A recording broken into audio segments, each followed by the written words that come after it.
Hello everyone, welcome to the channel. In this video, we're going to talk about low light photography.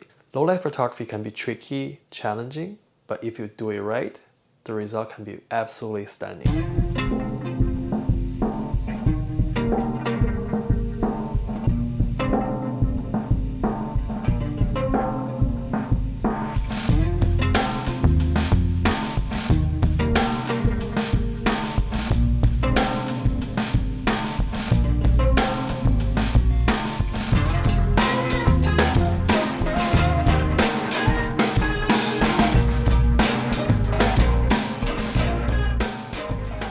Why low light works.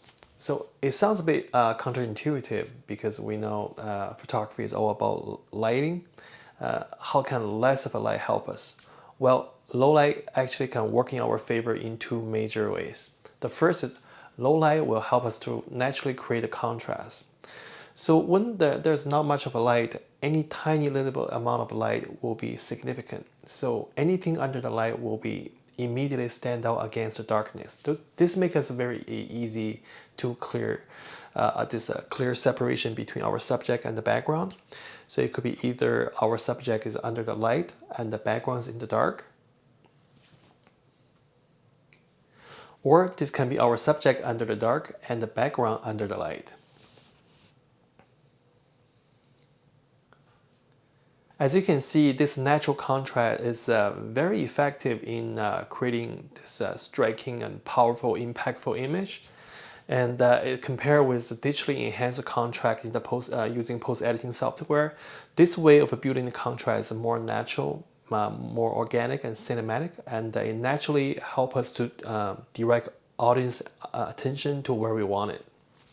The second thing benefit about shooting low light is it's very easy for us to eliminate the distraction. So when you're shooting daytime, everything's under the light and everything's compete for attention. So the stuff you unwanted stuff you're incorporating into the frame gonna start pulling the attention away from your main subject. So this could be an issue when you're shooting daytime. But when you're shooting during the using low light, this is no longer an issue because all these distractions can be easily swallowed by the darkness. And so we'll end up, you're going to have a very clear definition of your main subject. It will stand out more from the background. Any clean, simple image will be a strong image. But when you're shooting low light, this can be easily achieved. So now we know that low light works. And then let's talk about the challenge that comes with low light. Because the fact that there's not a huge amount of light, so very often you'll find that you're pushing your camera to its limit. So what I'm talking about, like you might need to slow down your shutter speed to a very low level to end up you're risking getting a blur image, or you probably have to push your ISO very high and then you're risking get a lot of digital noise. So in dealing with this, there's really no other good solution other than using the right gear. So sometimes people say gear doesn't matter, but in this case, I think gear absolutely matters. So what you use absolutely gonna make a big difference. So compare with the old like traditional film or digital camera, the modern camera just like a way capable in dealing with low light. So in two ways. The first is embodied image stabilization. So back in the time, there used to be a rule that like your shutter speed cannot be slower than the inverse of your focal length. For example, I'm shooting with 50mm lens and my shutter speed is not supposed to be slower than 1/50th a second. But with this embodied image stabilization, I can push this like way further. Many times I found myself shooting like a 1/20th seconds or 1/5th a second, and I shoot 1 second using 1 second handheld many times as well, and then almost I always get a very good shot. Sometimes I push to 2 seconds, still like between 10 to 20% of time I can get a good image. The second thing about the high ISO, again, the modern sensor is just much better in dealing with digital noise. Back in the time, like I barely shoot over ISO 800. It's always like, scared of getting a lot of digital noise. But right now, I'm very comfortable shooting any ISO within ISO 2000. And many times I'm shooting ISO 3300. I think 6400 might be the limit, but sometimes I even push to 10,000 with a little bit of help in the post-editing. I can still get a very good photo with a very clean image.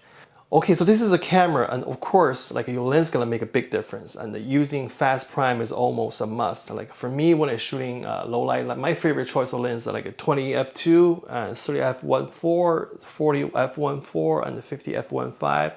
These are lenses that I normally use for low light photo shoot. As you can see, the aperture usually around between f2 and f1.4. So you don't need like a super fast prime like f1.2 or even like bigger one like f.95. Like f1.4 you'll be doing just fine, even f2. Okay, I need to address one thing. Someone might ask, why can't I just use tripod? Why deal with all the hassle like pushing ISO or like a slow to a very dangerous shutter speed and risking get a blur image? The reason for that is that tripod is just not suitable for some photography. For example, for portrait, like you can put your camera on a tripod and then the shutter speed can be as slow as you want, but your model or your subject can't do that. They can't hold their pose for like 2-3 seconds. So end up you still gotta get a blur image. So that doesn't work there. The second is like when you do street photography, what happens is like street photography is all about capture the genuine moment. Many times you need to blend in and other than make yourself obvious. Shooting with a tripod, it just almost like holding a sign saying photography here. People are gonna see you from far away and they're just gonna try to avoid you, walk around you. Street photography for me is all about be fast and blend in and capture the genuine moment. And using a tripod is absolutely doing the opposite. Okay, so we covered the challenge that can be easily dealt with by using the right gear, but now let's talk about something that not that straightforward, and that will be the dynamic range. So when you're shooting low light, we talk about any tiny amount of light going to be significant. So that means like many times you deal with like a very bright highlight and a very dark shadow. So the dynamic range can well beyond what your camera are able to capture. So like in terms of dealing with it, other than avoiding the situation or try a different background or something, or trying to do damage control, trying to keep those like overexposed area as small as possible, and there's other solution that will be you have to add the light. So a typical example will be like you're shooting, doing portrait under the low light. So you need to capture more detail on your subject, but once you do that and then you like either raise the ISO or slow down your shutter speed, but end up the background just get blow up. In order to balance that, what you need to do is you need to add the light. So using off-camera flash or using artificial light for low light situation or for portrait is not going to be the topic for this video, so I need to keep it short.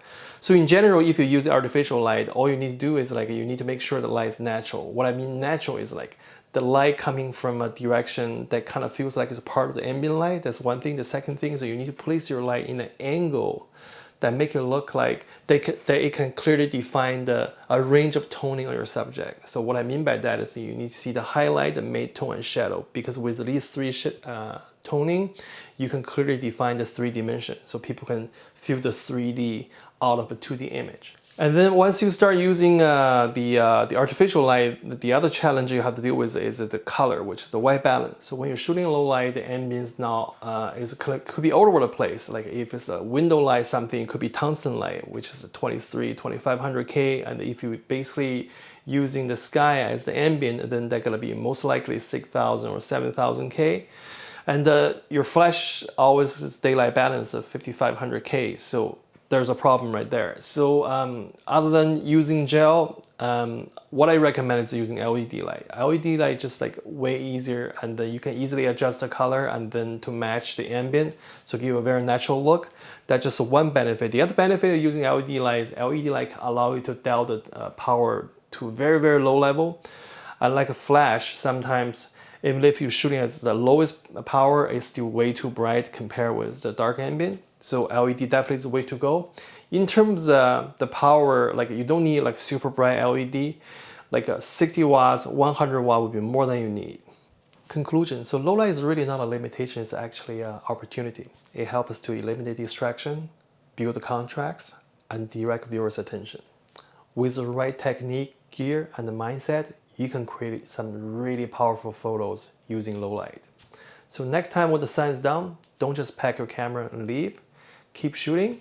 I bet you're really happy with the result. Okay, thank you for watching, and I'll see you next time.